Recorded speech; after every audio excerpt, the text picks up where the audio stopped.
கடக ராசிக்கு இன்றைக்கி நல்லா இருக்குமா அப்படின்னு பார்த்தீங்கன்னா, ராசிநாதன் சனி பகவானுடைய நட்சத்திரம் பூச நட்சத்திரம் பெற்று சஞ்சாரம் செய்கிறார். ஆட்சி பீடத்தில் இருக்கிறார். ரொம்ப அமக்கலமான ஒரு நாள். சூரியன் நேர் எதிரில் இருப்பதால் பௌர்ணமி தினம் இன்று.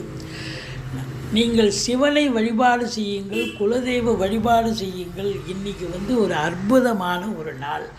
ஆன்மீகத்தில் நாட்டம் அதிகரிக்கும். நல்ல பணவரவு பொருள் வரவு இருக்கும். சொந்த தொழில் செய்யக்கூடியவர்களுக்கு தொழில் நல்ல பிரகாசமாக கேட்குற இடத்துல கடன் கிடைச்சி தொழிலை இன்வெஸ்ட் பண்ணி நல்ல சம்பாத்தியத்தை பண்ண போகிறீங்க. ஒரு சிலருக்கு தொழிலில் இடமாற்றங்கள் கூட ஏற்படும். வாழ்க்கை துணை அல்லது மனைவியால் யோக பாக்கியங்கள், அசையா சொத்துக்கள் மூலம் வருமானம் கிடைக்கக்கூடிய ஒரு நாள். உங்களுடைய பிள்ளைகளுக்கு ஏதாவது இடர்பாடுகளோ பூர்வீக சொத்தில் ஏதாவது பிரச்சனைகளோ